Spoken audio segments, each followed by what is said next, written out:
Assalamualaikum warahmatullahi wabarakatuh. Bismillah, alhamdulillah, assalatu wassalamu ala rasulillah. La hawla wa la quwata illa billah wa ba'du.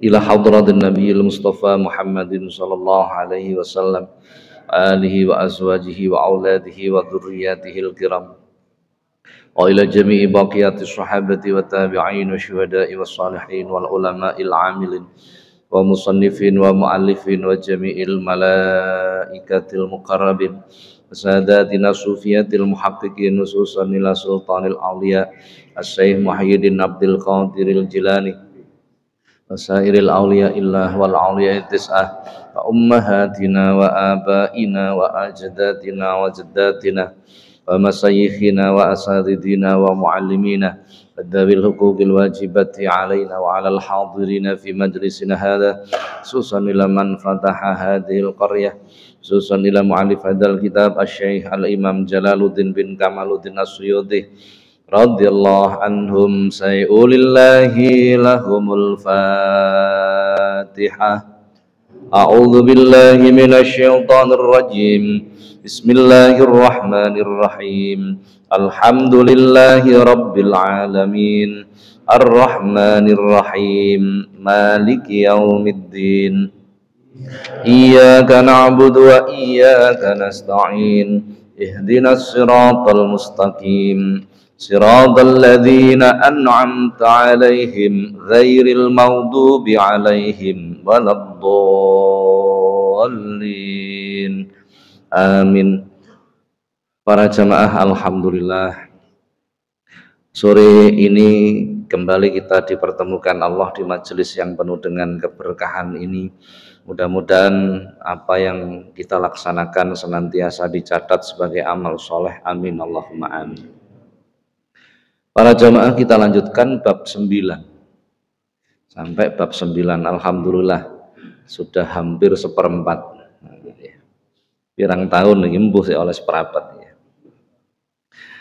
Bismillahirrahmanirrahim.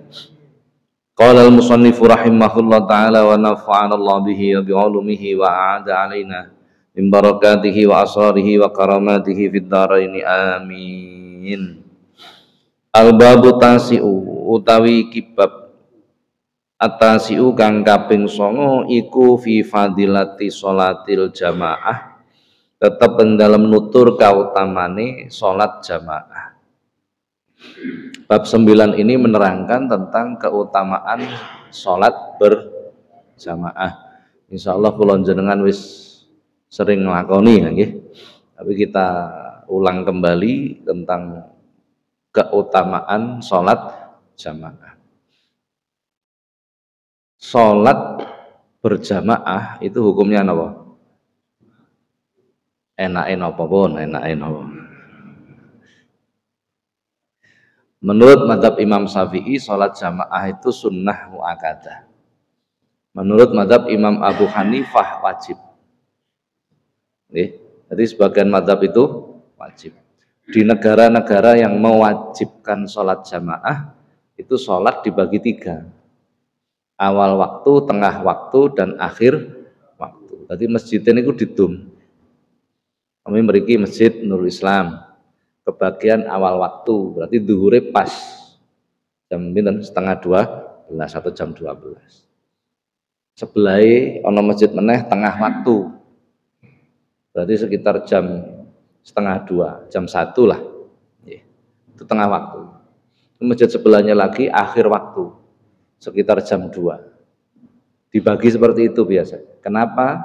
Supaya orang-orang tetap bisa melaksanakan kewajiban sholat berjamaah. Karena menurut mazhab Imam Abu Hanifah hukumnya wajib. Betul ya? Nah, menurut mazhab Imam Syafi'i hukumnya sunnah mu'akkadah. Sunnah mu'akkadah. Berarti sunnah yang dikuatkan. Nah, berhubung sunnah ya sak keneke kan ngoten nggih.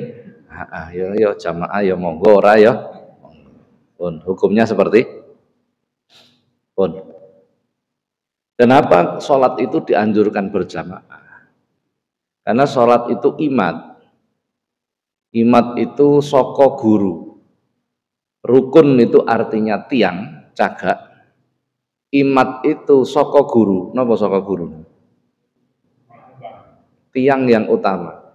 Masjid ini cagaknya ono 5. Tiang yang utama 1. Tapi semua cagak. Kabeh cagak tiang. Namanya rukun. Arkanul Islami khamsatun. Rukune Islam ono 5. Cagake agama ono syahadat, salat, zakat, poso, haji. Di antara 5 yang menjadi imat, tiang yang paling utama, ngoten nggih. Nek kabeh tiang cagak, semua cagak. Tapi yang paling utama adalah salat.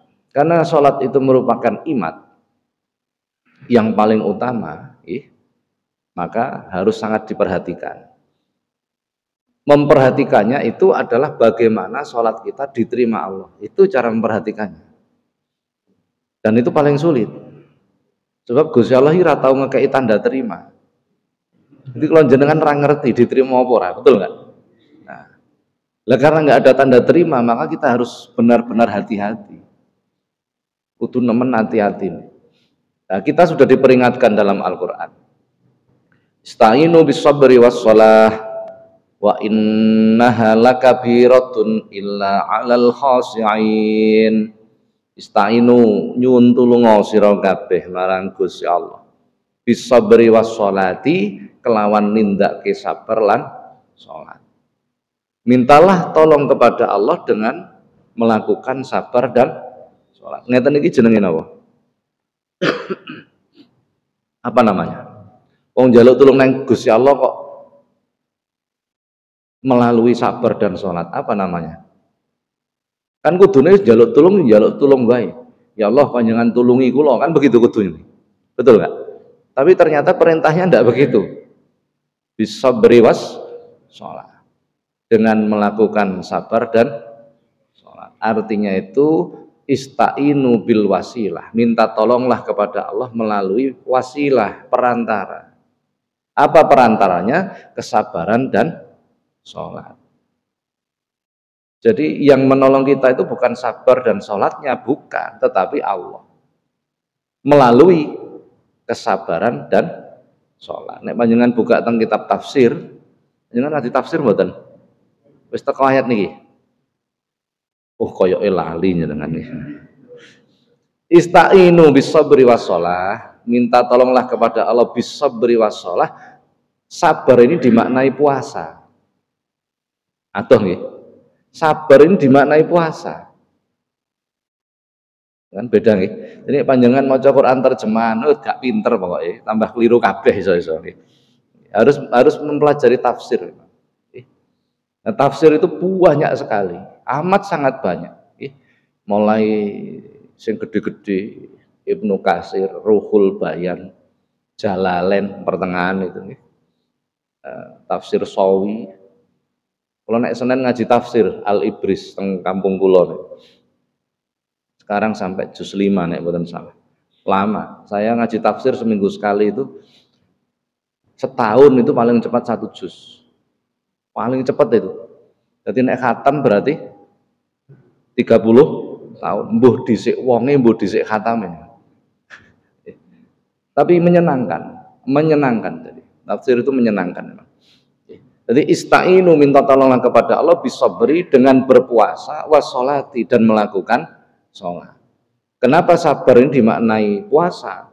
Li'anna syahrul Ramadan syahrus sabri. Karena bulan Ramadan itu disebut syahrus sabri, bulan kesabaran. Nah, kita bahas sholatnya saja, nggak bahas sabarnya. Minta tolonglah kepada Allah dengan sholat. Tetapi di sini kemudian diingatkan oleh Allah. Wa innaha lakabiratun illa 'alal khashi'in. Dan sesungguhnya salat itu lakabiratun, menggunakan lam takkid dalam ilmu tata bahasa Arab. Artinya ditegaskan bahwasanya salat itu sungguh amat sangat berat. Ini pula jenengan berarti diingatkan oleh Allah. Walaupun subuh 2 rakaat, dhuwur 4 rakaat, maghrib 3 rakaat ning abot. Berat sekali.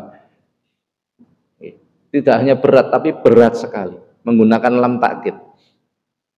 Artinya kita disuruh hati-hati. Kan ngoten nggih. Piye carane salat yang menjadi tiang utama ini itu bisa diterima oleh Allah. Sudah, kuncinya di situ.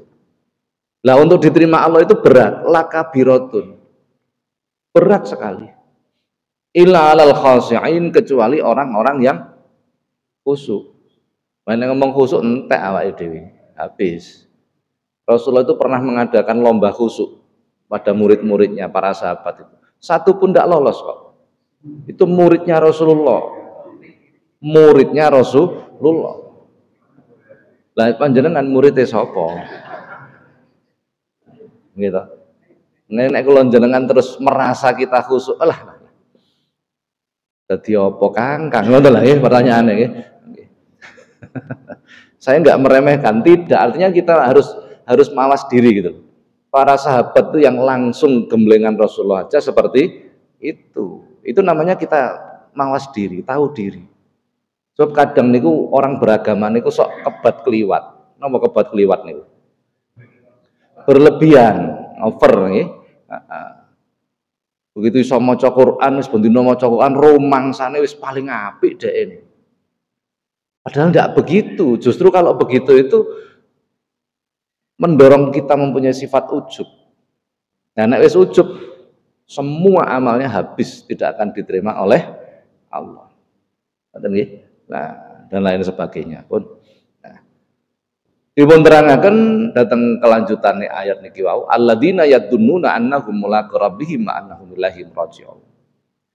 Wong khusuk niku rupane mereka yang mempunyai dzon, yadunnuna, mempunyai prasangka bahwasanya ketika sholat itu bertemu dengan Allah. Piye bertemu Allah niku terus pundi? Lho sembayang tok ora iso. Angen-angen tok niku ora iso. Gitu? Lah. Jadi kita sholat itu menghadap Allah. Kalau menghadap Allah itu berarti bertemu Allah. Bahkan dalam hadis itu disebut as-sholatu mi'rajul mu'min. Sholat itu mi'rajnya orang mukmin. Mi'raj itu naik. Munggah. Bertemu dengan Allah. Nah, kita bahas hadis yang lain. Tentang ihsan. Anta abudallaha ka'annaka tarahu. Anta abudallaha ngibadahu marang Gusti Allah ka'annaka tarahu kaya-kaya mirsani Gusti Allah. Fa ilam takun tarahu fa innahu yaraka. Nek ndak bisa, turunkan levelnya. Bila kau tidak bisa ibadah seolah-olah melihat Allah, maka yakinlah bahwa Allah melihat dirimu. Ini menurunkan itu, gridnya diturunkan. Baik, kita bahas. Yang rendah dulu. Bagaimana kita merasa diperhatikan Allah? Rumongso dipirsani Gusti Allah ketika sholat saja sudah, nggak usah ketika selain sholat.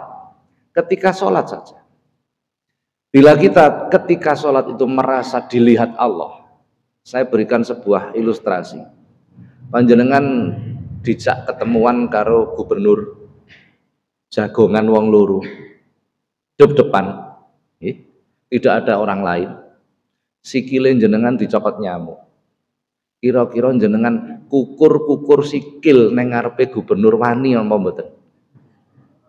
Kira-kira mawon, wani napa mboten? Hah? Wis gak kira wani, paling sikile diobah-obahno kan ngoten nggih. Nggih. Iku lho neng ngarepe gubernur. Dibandingke Gusti Allah kira-kira banding napa mboten? Ora ono apa-apane. Tidak ada apa, jenengan nerima undangan teko gubernur, nggih.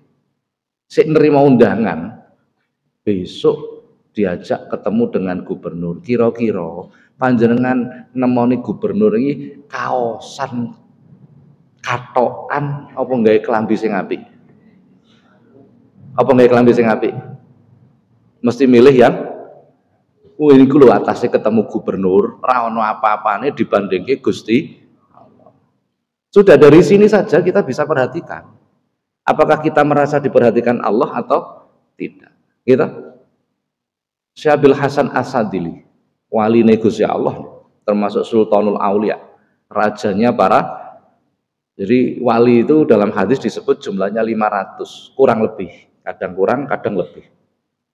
Sampai sok dino kiamat jumlahnya tetap 500, mati diganti mati terus begitu.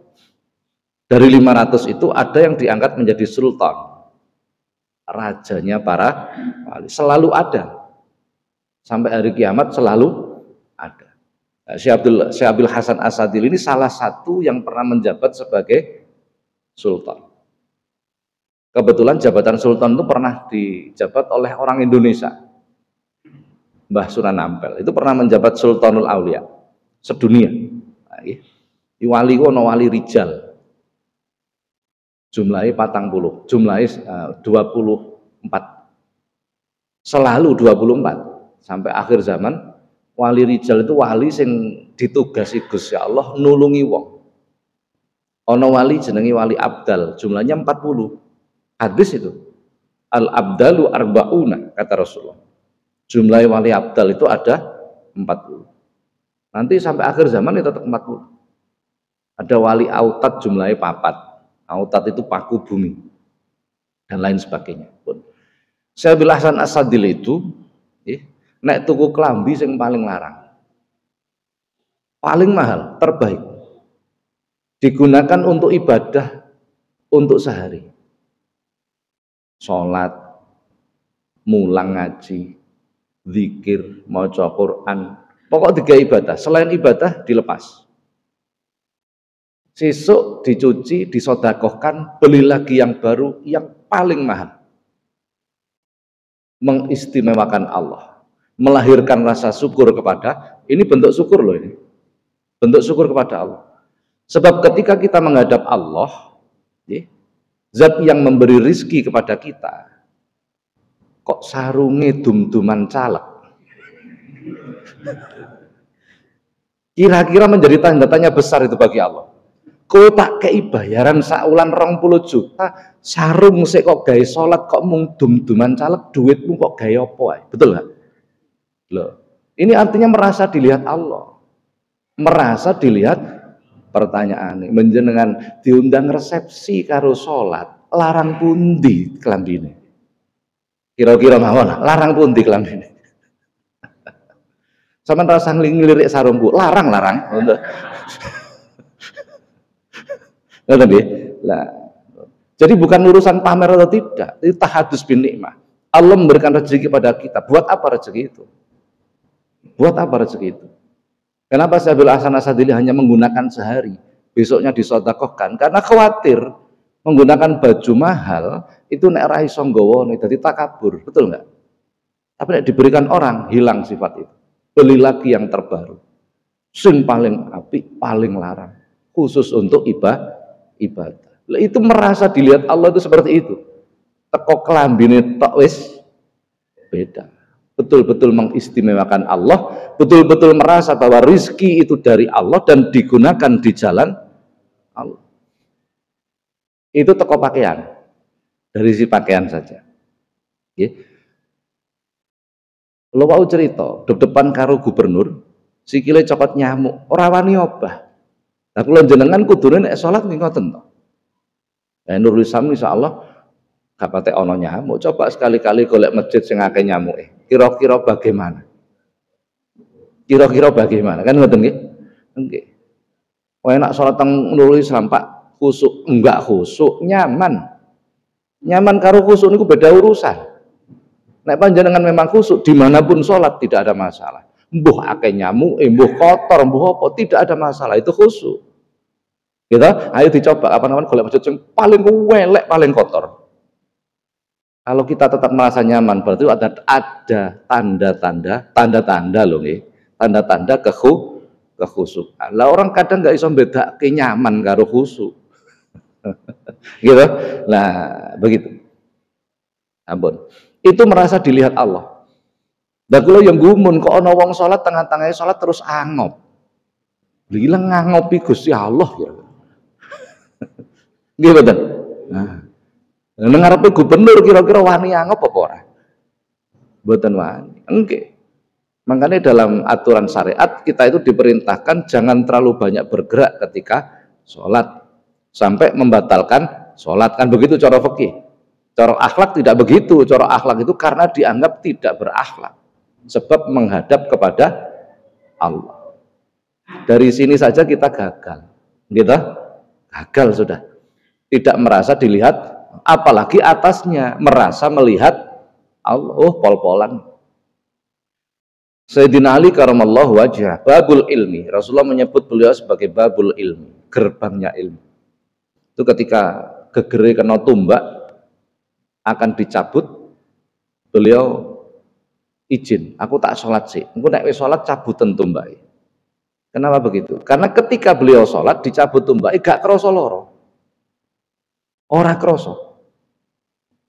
Kenapa? Karena melihat zat yang paling indah, Allah. Karena memandang zat yang paling mulia, Allah. Larut pada rasa cinta kepada Allah. Wong nek wis seneng, kesel gak kroso, loro gak kroso, betul gak? Nah, wong ibadah haji, ibadah umroh ini kesel nggak betul? Kesel. Tapi kesel ini ku kalah karo senenge. Ini logikanya seperti itu.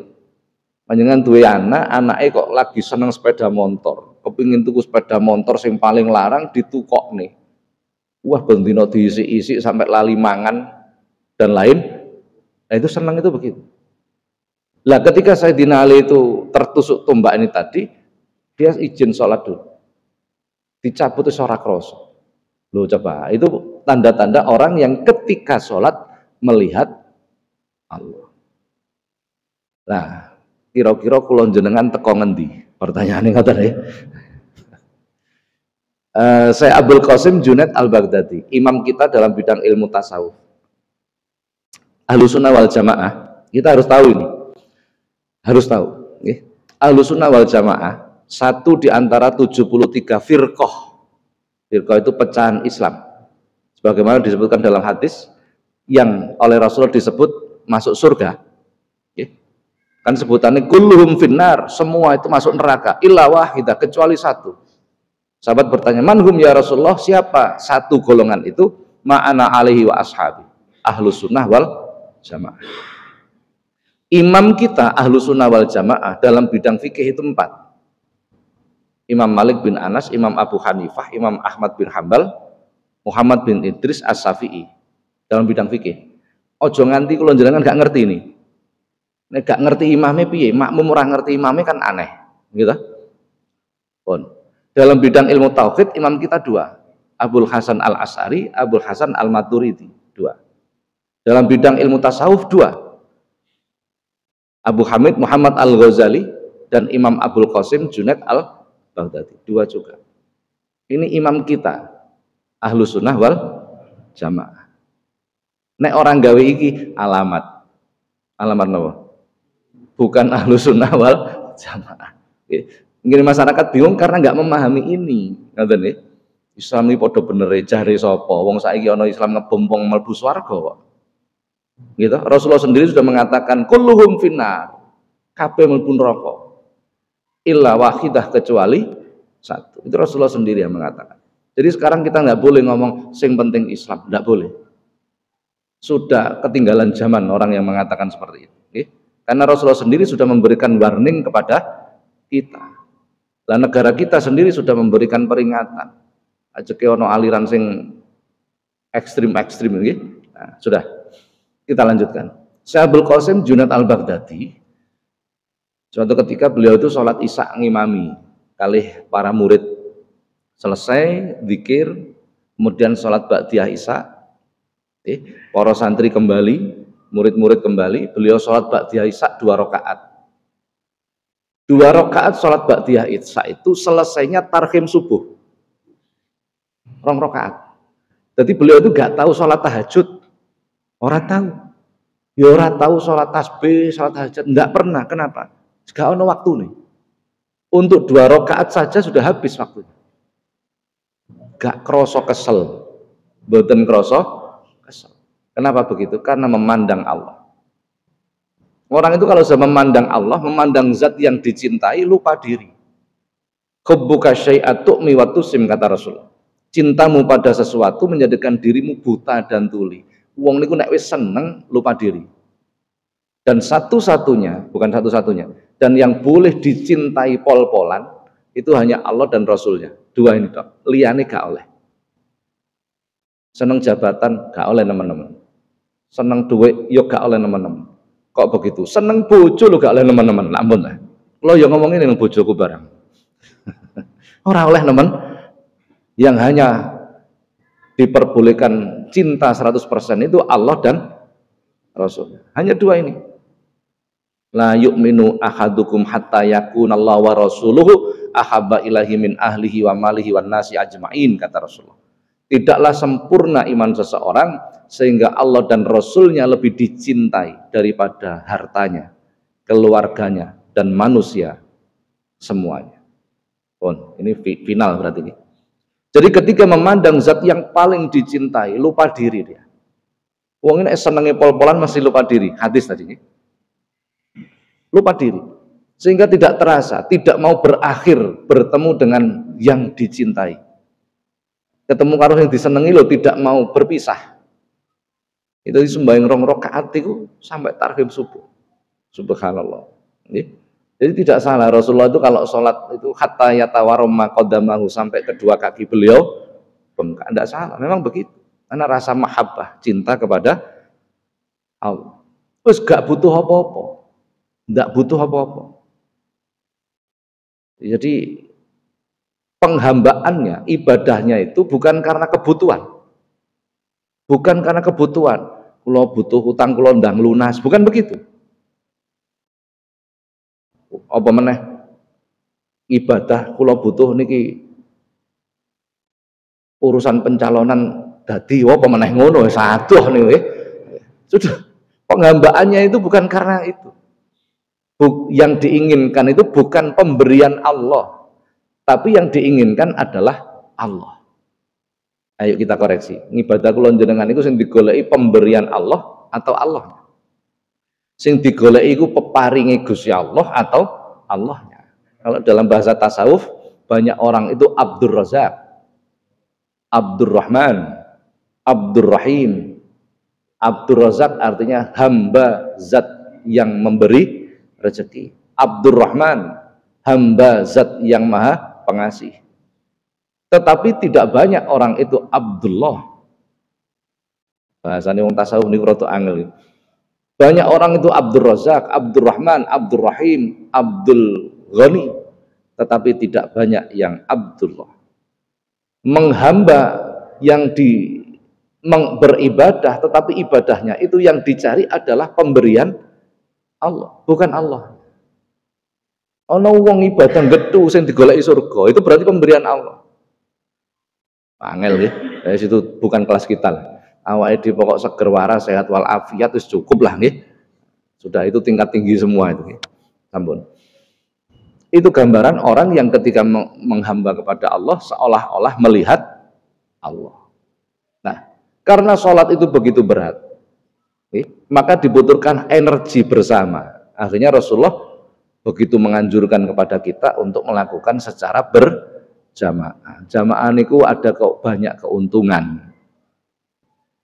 Imami waktu maca Fatihah gak khusyuk karena konsentrasi kepada bacaannya, bukan konsentrasi kepada Allah. Siji lho nggih. Panjenengan salat kok memperhatikan bacaan, iku jenenge salatmu ngadep bacaanmu, bukan ngadep Gusti Allah. Hati-hati di situ. Imame pas maca Fatihah dilala gak khusyuk. Salah siji makmume kok khusyuk, dicatat khusyuk kabeh. Ini kelebihannya, antara lain seperti itu. Pas rukuk makmume gak ana sing khusyuk, imame khusyuk, dicatat khusyuk kabeh. Apa sih awak mulai takbir sampai salam, imame gak khusyuk, makmume gak khusyuk pisan. Wis apa sih awak panjen. Masih ada peluang. Rasulullah ngerti nek umat-umat beliau itu lemah di dalam kesungguhan ibadah. Maka Rasulullah menganjurkan bar salat maca istighfar. Aneh kan ini? Kudune istighfar itu kan mengikuti kejelekan. Mari ngrasani wong astagfirullah. Kan begitu nih? Ngakoni maksiat astagfirullah. Ini bar salat dikongkon makna tersiratnya mengistighfari salat kita. Ya Allah, kula niki nggih salat tapi dereng saged khusyuk. Astagfirullahaladzim. Ketika kita ngrumangsani, apa ngrumangsani bahasa Indonesia napa?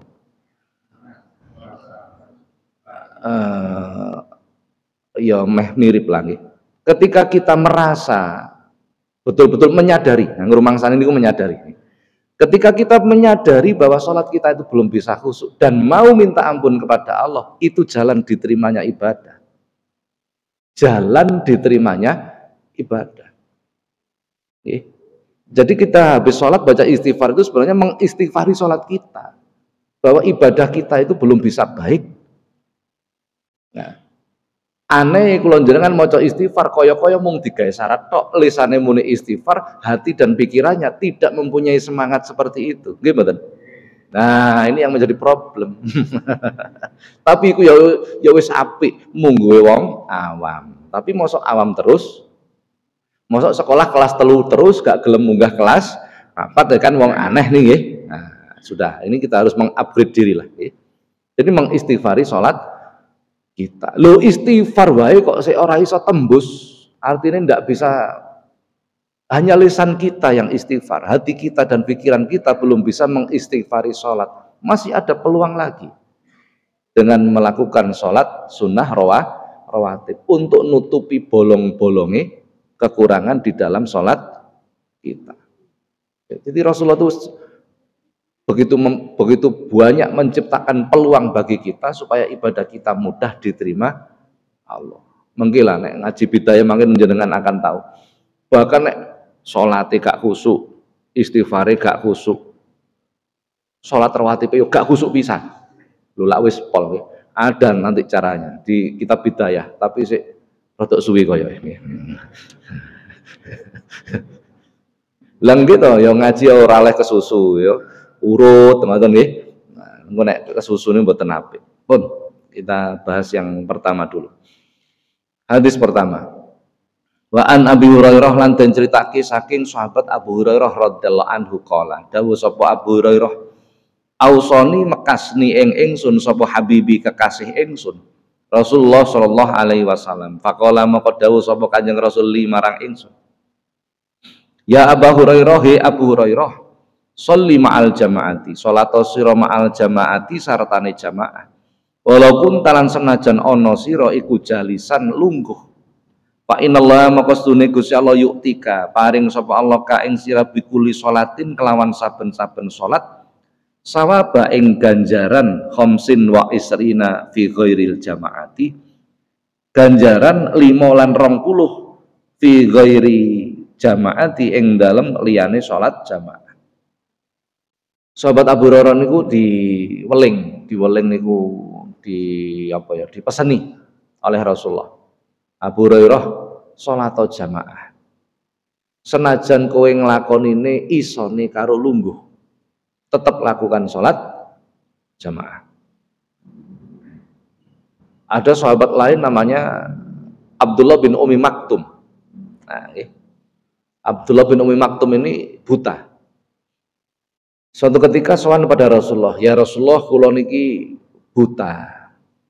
Lah teng omah kula niku dhewean. Ora ana kancane, bojo anak ora ana. Kadang kula niku kangelan nek badhe tindak teng masjid untuk melakukan sholat jamaah. Karena sendirian. Arep metu omah mlaku nang masjid niku kadang merasa kesulitan. Seandainya bisa butuh waktu yang lama." Akhirnya matur, terus pundi nek kula salat teng griya mawon. Nah, nggih. Salat dhewean neng omah. Apa kata Rasulullah? Ya gak apa-apa nek pancen kowe kangelan. Nggih, matur suwun Kanjeng Nabi. Terus Kanjeng Nabi tanglet. Kowe nek neng omah suarane azan krungu apa ora? Pireng Kanjeng Nabi. Zaman dhisik gak ono speaker. Gitu. Tidak ada pengeras suara. Kowe nek neng omah suara adzan krungu apa ora? Pireng Kanjeng Nabi. Sahabat Bilal itu nek adzan kan teng menara di atas. Sehingga jangkauannya lumayan. Ya nek pancen sik krungu adzan saka omahmu berarti kan gak patek adoh. Ya diusahakno nek jamaah neng masjid. Kata Rasulullah begitu. Hadis ini menunjukkan sholat jamaah itu sunnah, betul nggak? Nah, hadis ini menunjukkan sholat jamaah itu sunnah. Yo diusahakno budal neng sing buta mawon dikon berusaha neng masjid. Ini menunjukkan pentingnya sholat jamaah.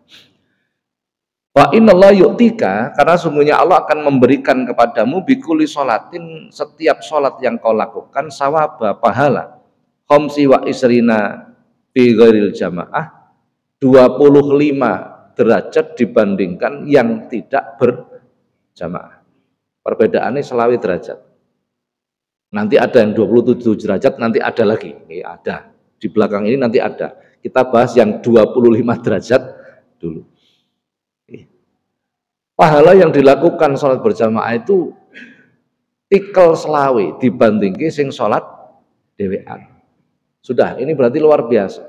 Peluang. Artinya peluang lebih mudah diterima oleh Allah. Manggane kalau panjenengan ngelakoni nopo-nopo niku diaturi jamaah bareng-bareng. Energinya lebih kuat. Ndonga dhewe karo ndonga bareng siji. Energinya lebih kuat. Itu tadi. Jagani ono sing gak khusuk. Maka yang lain barangkali sedang dalam keadaan khusuk. Kan ngelakoni nopo-nopo itu usahakan berjamaah.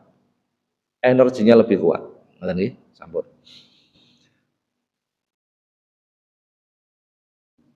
Saya terangkan sedikit. Niki adane jam pinten niki? Oh, sih lumayan lah. Tentang jamaah sholat. Sholat berjamaah niku wajib anane imam, anane makmum, betul nggak? Nah, mestilah kalau imamnya piye. Jadi disebut jamaah itu selalu ada pemimpin dan selalu ada yang dipimpin, itu jamaah. Bon, sekedar mengingatkan mbok menawa lali. Syarat-syarat menjadi imam. Kalau kutip saking kitab Fiqhul Islam. Nomor 1 Islam, jelas. Jelas nek niki ora usah dibahas. Wong mboten muslim ya ora oleh ngimami. Nomor 2 akil. Akil niku berakal, akale normal. Wong edan kok ngimami mboten sah. Atau hilang akal, pingsan, semaput, step. Tengah-tengah ngimami step, batal. Ini harus kita pahami. Yang ketiga balik. Bagi yang belum balik maka tidak memenuhi syarat sebagai imam. Yang keempat adalah laki-laki. Bila dalam komunitas ada laki-lakinya. Nek ora ana lanange babar pisan maka perempuan boleh menjadi imam. Yang kelima suci dari hadas dan najis. Insyaallah pun paham nggih. Bedane hadas najis insyaallah pun paham. Yang keenam dapat membaca Quran dengan baik dan menyempurnakan rukun. Pilihlah bacaan Quran yang terbaik serta dapat menyempurnakan rukun. Yang diperhatikan rukunnya bukan sunnahnya. Rukun itu yang wajib. Itu perhatikan dulu, disempurnakan dulu. Urusan sing sunnah sak kuasane. Ojo nganti nguber barang sunnah ninggal barang wajib, itu wong aneh. Ojo nganti kula jenengan iki luru poni buang tumpeng. Lha iku kan wong aneh. Nah, perhatikan yang wajib dulu. Nek wajib itu kita perhatikan, kita lakukan dengan baik, tambahi dengan yang sunnah. Dan maka kita harus tahu mana yang wajib, mana yang sunnah sehingga tidak lepas. Maca Fatihah niku wajib napa sunnah? Wajib. Maca surat ba'dane Fatihah hukumnya napa? Sunnah. Jadi walad dolin amin terus rukuk angsal mboten? Angsal. Ojo kok lakoni tapi. Heboh nggo jamaah nggih.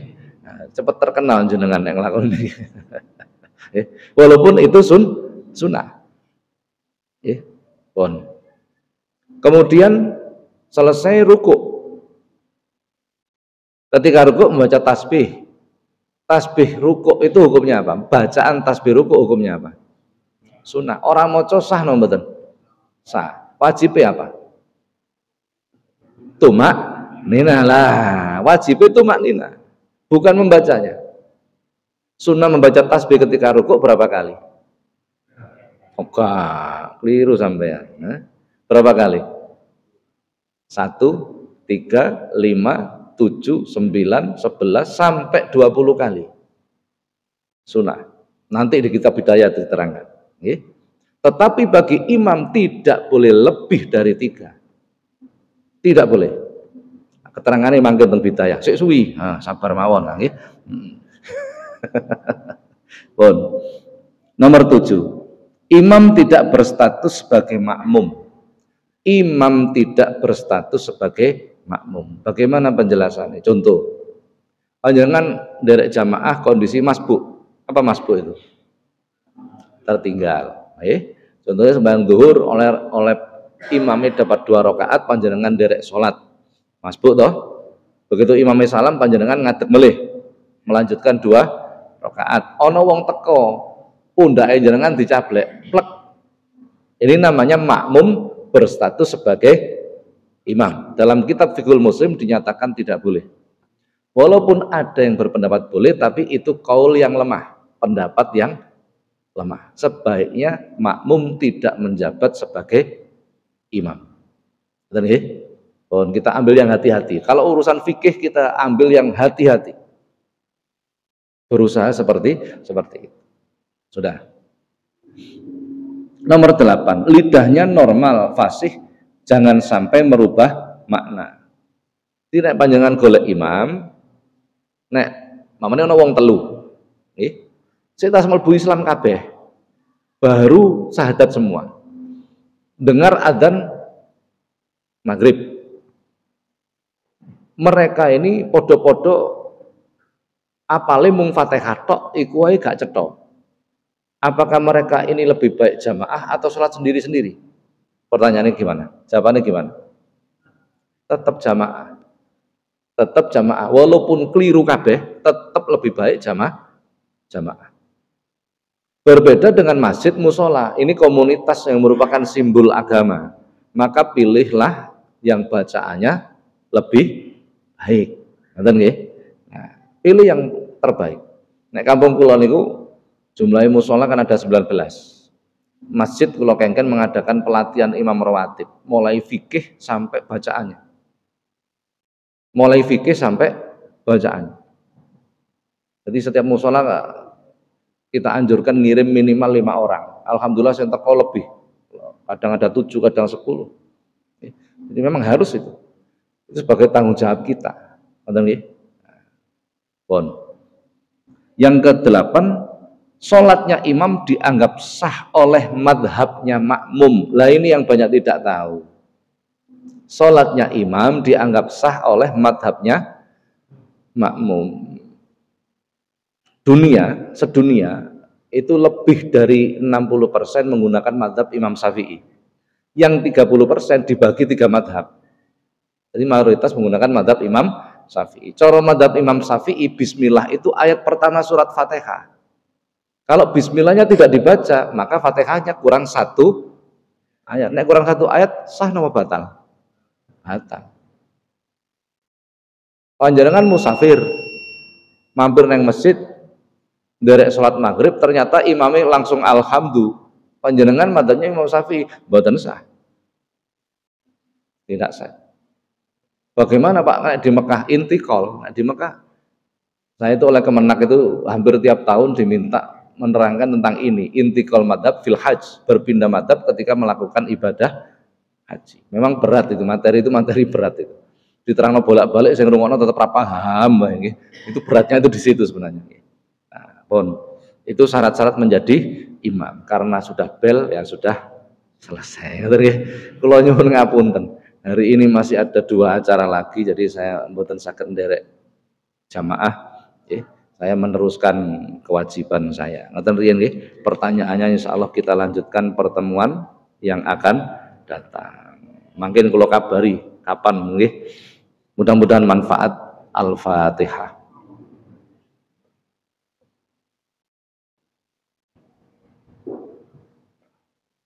Assalamualaikum warahmatullahi wabarakatuh.